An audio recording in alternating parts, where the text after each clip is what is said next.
Hello everyone, welcome to my mini blog. এখানে দেখো আমি রেডি হয়ে কাঁধে একটা ব্যাগ নিয়ে বর্দার সঙ্গে বেরিয়ে গেলাম দিদির বাড়িতে যাব বলে। দিদির বাড়ি হচ্ছে মোহনপুর, তাই আমরা বাইক দিয়ে চলে গিয়েছিলাম।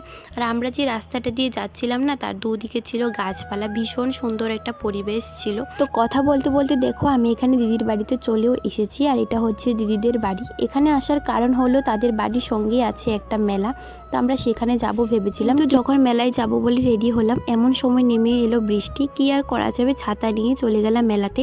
আর গিয়ে দেখি মেলাটা বেশ ভালোই জমেছিল, কিন্তু বৃষ্টির কারণে না মেলাটা ভেঙে গেছে, মানে লোক সংখ্যাও কমে গেছে কিছুটা, দোকানপাটও উঠে গেছে। আর এখানে হচ্ছিল একটা নাচ গানের অনুষ্ঠান। তো কিছুক্ষণ অনুষ্ঠান দেখার পরে চলে যায় মেলা ঘোরার জন্য। আর মেলাতে যেহেতু দোকানপাট বেশিরভাগই উঠে গিয়েছিল বৃষ্টির জন্য, তো বিশেষ কোনো কিছু দোকানই সেখানে ছিল না। হঠাৎ করে ছুটলো অনেক জোরে হাওয়া, তারপরে আমরা চলে এলাম বাড়িতে। আর আমি এই দুটো ব্রেসলেট মেলা থেকে এনেছিলাম। ভিডিওটা ভালো লাগলে চ্যানেলটা সাবস্ক্রাইব করে দিও। বাই।